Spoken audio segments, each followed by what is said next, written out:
Fourth supplementary doctor Ajit कोपचडे जी। महोदय, नांदेड़ यह गुरु गोविंद सिंह जी की नगरी है। मैं मंत्री जी का बहुत बहुत धन्यवाद व्यक्त करना चाहता हूं कि उन्होंने हमें नांदेड़ की जनता के लिए एक उच्च स्तरीय बुनियादी ढांचे वाला डाकघर और मेरा जो तहसील है बिलोली उसके लिए एक डाकघर का उन्होंने निर्माण की मंजूरी दे दी है। मैं माननीय मंत्री जी को ये पूछना चाहता हूं कि क्या इस डाकघर को सीएससी डिजिटल बैंकिंग आईपीपीबी वित्तीय सहायता वित्तीय लेन देन का एक स्थापित करने का विचार है क्या? और यहाँ एक बीएसएनएल की भूमि है, इस डाकघर की जगह काफ़ी छोटी है, तो ये बीएसएनएल की जगह यहाँ पर हस्तांतरित करना ये आपके विचाराधीन है क्या?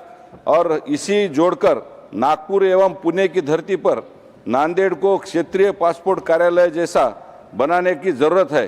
तो मैं ये चाहता हूँ कि इस डाक विभाग के माध्यम से आप पासपोर्ट एवं तथा ये उच्च स्तरीय डाकघर अगर हमें दे दे तो ये गुरु गोविंद सिंह जी की नगरी यह होली सिटी बनने जा रही है।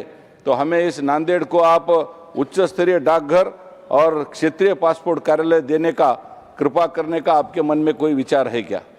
Honourable minister. सर, माननीय महोदय ने, सांसद महोदय ने एक प्रश्न में करीब 12 प्रश्न पूछे हैं, पर मैं कोशिश करूंगा हर प्रश्न का उत्तर देते हुए। पहले इन्होंने इंडियन पोस्टल पेमेंट्स बैंक की बात की।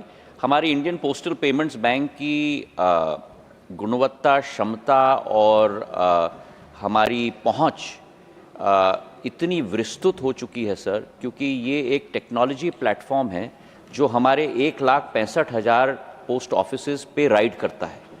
और सांसद महोदय को खुशी होगी ये सुनते हुए भी कि आज आईबीपीपी की रीच जितने भी हमारे सरकारी एवं निजी बैंक है पूरे देश में, उससे 2.5 गुना ज़्यादा है सर।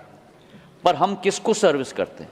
हम उसको सर्विस करते हैं जिसको कोई और सर्विस नहीं करता सर।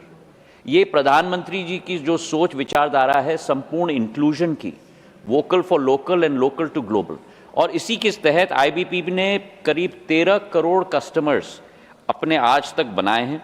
हमारे टोटल कस्टमर बैलेंसेस करीब 25,000 करोड़ हैं और टोटल फाइनेंशियल ट्रांजैक्शंस हमारे 19 लाख करोड़ केवल इस स्मॉल सेक्टर पेमेंट्स बैंक के आधार पर हम लोगों का संभव हो पाया है।